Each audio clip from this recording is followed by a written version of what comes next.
Hello बच्चों, let's read the question and question says in the following question the statement of assertion is followed by statement of reason. First statement दे रखा है if both assertion and reason are true and the reason is correct explanation of assertion then mark 1. If both assertion and reason are true but reason is not correct explanation of assertion then mark 2. If assertion is true but reason is false then mark 3. If both assertion and reason are false then mark 4.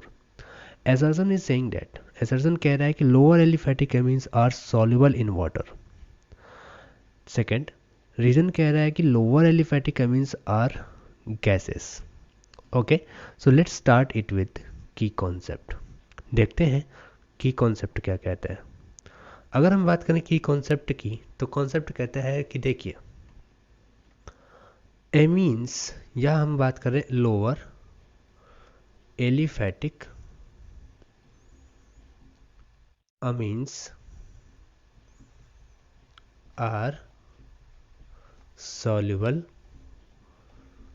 in water. तो हमने पूछा concept से कि ऐसा क्यों. ऐसा इसलिए क्योंकि देखिए सॉल्युबिलिटी ऑफ वाटर यानी सॉल्युबिलिटी जो है दो फैक्टर के ऊपर डिपेंड कर रही है. Solubility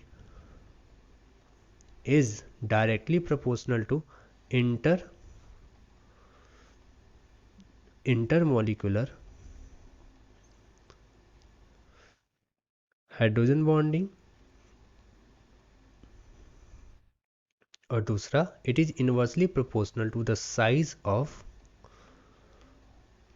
alkyl group. Okay, size of alkyl group. तो अब यहाँ पर दे रखा है क्या, यहाँ पे दे रखा है कि ये एक लोअर एलिफैटिक एमीन है. कैसा है, लोअर एलिफैटिक अमीन है. तो लोअर एलिफैटिक मतलब क्या हो गया कि साइज ऑफ एल्काइल ग्रुप तो वैसे ही छोटा हो गया.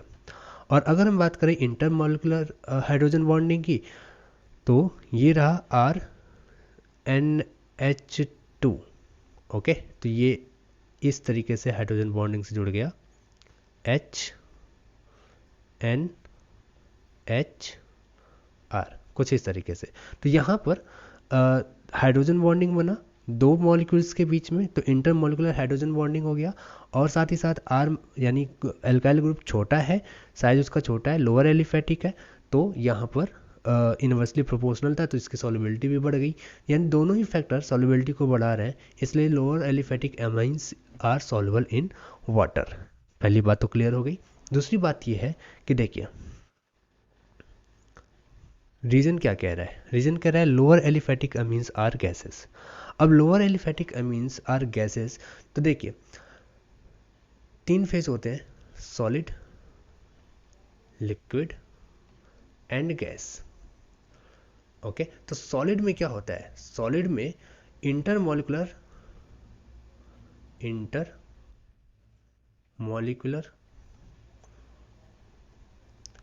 अट्रैक्शन फोर्स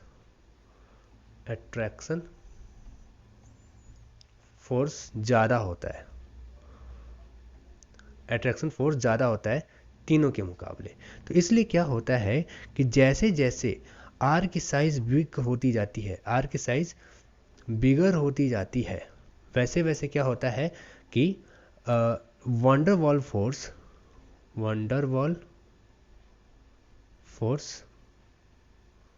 बढ़ता जाता है, इंक्रीज होता जाता है.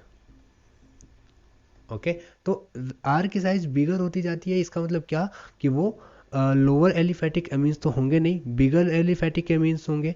और गैसेज होने के लिए क्या होगा, लोअर जिस यानी इस आर की साइज जितना छोटा होगा वंडरवॉल फोर्स की इंटेंसिटी उतनी कम होगी और वो उतना ही आसानी से गैस की टेंडेंसी रखेगा.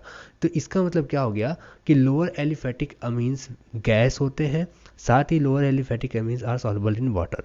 यानी यहाँ पे दोनों करेक्ट हैं, लेकिन असर्शन से रीजन का कोई भी ताल्लुकात नहीं है, कोई भी कनेक्शन नहीं है. इसलिए हम कहेंगे both assertion and reason are true but reason is not correct explanation of assertion. दूसरा वाला आंसर बिल्कुल करेक्ट होगा. Hope you understand it well. Best of luck.